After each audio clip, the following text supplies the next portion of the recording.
ओम श्री गणेशाय नमः। हरे कृष्णा। राधे राधे। मैं कुसुम सिंह छत्राणी आप सभी का अपने चैनल शिव शक्ति में हार्दिक स्वागत करती हूँ। आज मैं आप लोगों को शिव महापुराण के तृतीय शतरुद्र संहिता के 41वां अध्याय की कथा सुनाने जा रही हूँ। किरातेश्वर महादेव की कथा। नंदीश्वर बोले, फिर तो उनको आया देख। अर्जुन ने शिव जी का स्मरण कर दारुण युद्ध आरंभ किया। गणों सहित उस भीलराज ने अपनी तीव्र बाणों से अर्जुन को बड़ी पीड़ा दी। अर्जुन अपने स्वामी का स्मरण करने लगे और उनके बाणों को काटते हुए शिव जी पर भी अर्जुन ने अनेकों बाण चलाए, जिसे शिव जी ने सहन किया। अर्जुन की भयंकर मार से भीलराज के गण भयभीत हो भागने लगे। पराक्रमी अर्जुन अपने तीव्र मार चला शंकर जी से युद्ध करने लगे, परंतु शंकर जी को तो अर्जुन पर दया ही आ रही थी। इससे वे और भी उनके निकट चले गए, परंतु अर्जुन उन पर भयंकर प्रहार ही करते रहे। शिव जी भी उनके बाणों को काटते रहे। उन्होंने अर्जुन का कवच भी काट दिया। अब अर्जुन नग्न शरीर हो मल्ल युद्ध करने लगे। उन्हें भीलराज से कष्ट और भय भी हुआ, परंतु धैर्य न छोड़ा और युद्ध करता ही रहा। उस युद्ध से समुद्र सहित पृथ्वी कांप उठी और देवता दुखी हो यह कहने लगे कि अब क्या होगा। इसी समय शंकर जी आकाश में स्थित हो युद्ध करने लगे। अर्जुन भी आकाश में स्थिर हो युद्ध करने लगा। दोनों शिव और अर्जुन ने उड़ उड़ कर युद्ध किया। अद्भुत दृश्य उपस्थित हुआ। अर्जुन शिव जी का ध्यान कर उनसे बल पाकर उनका पांव पकड़कर घुमाने लगे। यह देख भक्तवत्सल लीलाधारी शंकर जी हंसने लगे।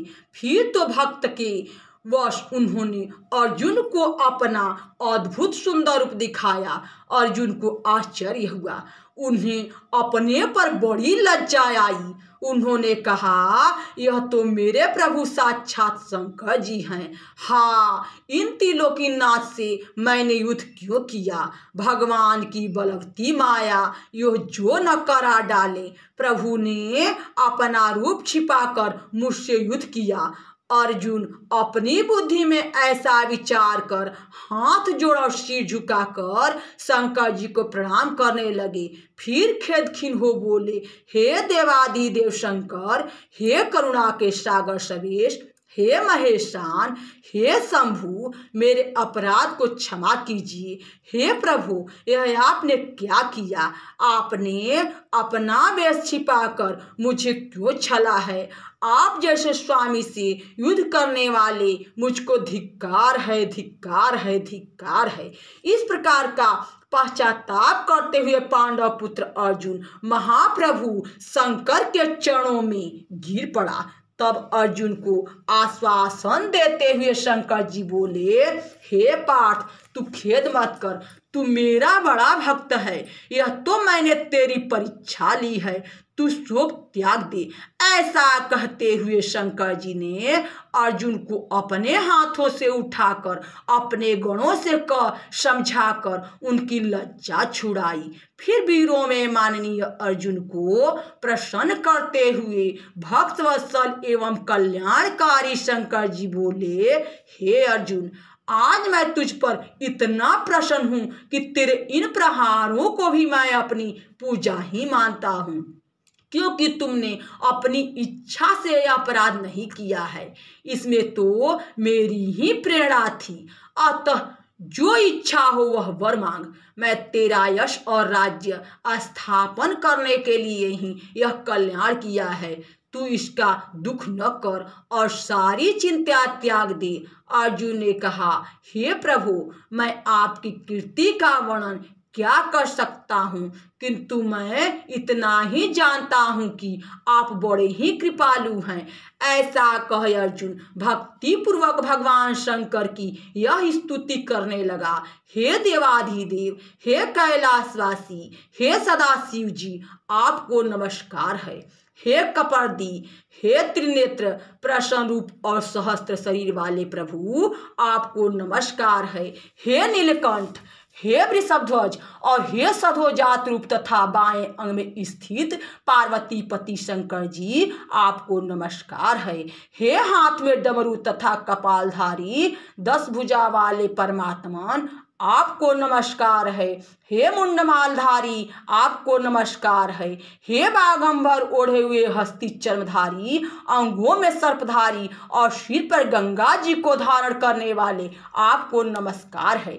हे सुपाद, हे अविरक्त, हे वरदायक, हे नंदी आदि के सेव्य गणों के इस स्वामी कार्तिकेय के अनुरागी और भक्तों को भक्ति देने वाले, आपको नमस्कार है। हे अगुण तथा सगुण रूप, आपको नमस्कार है। हे अरूप तथा रूप, हे कला सहित, हे कला रहित, आपको नमस्कार है। हे किरात रूप, आपको नमस्कार है।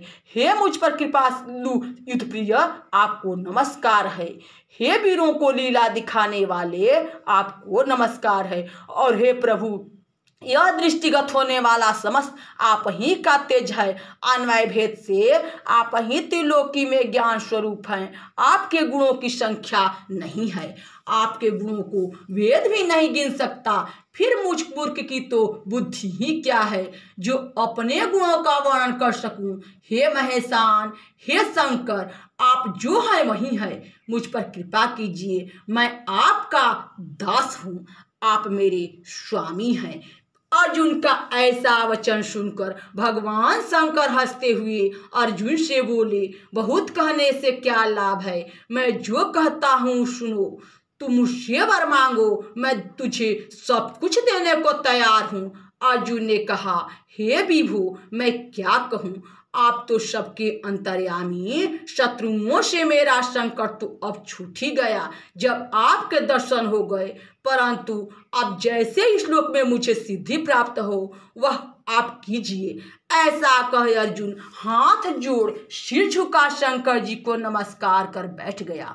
स्वामी शंकर जी अपने भक्त पर प्रसन्न हो उसे अपना दुर्जेय पाशुपत अस्त्र प्रदान किए और कहा कि इस अस्त्र से तुम्हारी विजय होगी। इसके अतिरिक्त मैं श्री कृष्ण जी से भी तुम्हारी सहायता करने के लिए कह दूंगा, जिससे मेरे प्रभाव से तू निष्कंटक राज्य करेगा। ऐसा कह शंकर जी अर्जुन के सिर पर हाथ फेरते हुए अर्जुन से नमस्कृत हो अंतर ध्यान हो गए। इस प्रकार शंकर जी से पाशुपत अस्त्र प्राप्त कर अर्जुन अपने आश्रम को गया और अपने भाइयों सहित द्रौपदी से मिलकर सुख को प्राप्त हुआ। शंकर जी की प्रसन्नता प्राप्त कर भाइयों सहित पांडव बड़े ही आनंदित हुए। उनके आश्रम में चंदन युक्त पुष्पों की वर्षा हुई। सबने शंकर जी को धन्य धन्य कहकर उनको नमस्कार किया। फिर अवधि को निकट आया जान उन्होंने विजय की इच्छा की। पश्चात वहां श्री कृष्ण जी भी आए, जिनसे मिलकर पांडव सुखी हुए। किरात नामक शंकर जी के अवतार की यह कथा संपूर्ण मनोरथों को पूर्ण करने वाली है। यहाँ 88 अवतारों की कथा पूर्ण हुई। यहाँ शिव महापुराण के तृतीय शत्रुघ्न संहिता के 41वां अध्याय की कथा समाप्त हुई। बोलो शंकर भगवान की जय। हरे कृष्णा, राधे राधे। भक्तजनों, यह भगवान की कथा है, इसे अधिक से अधिक लोगों तक शेयर कीजिए, क्योंकि कथा सुनने से सुनाने वाले और सुनने दोनों को बड़ा ही पुण्यप्रद होता है। इसलिए इस कथा का अधिक से अधिक लोगों तक शेयर कीजिए ताकि इस कथा का सभी लोग लाभ ले सके। हरे कृष्णा, राधे राधे।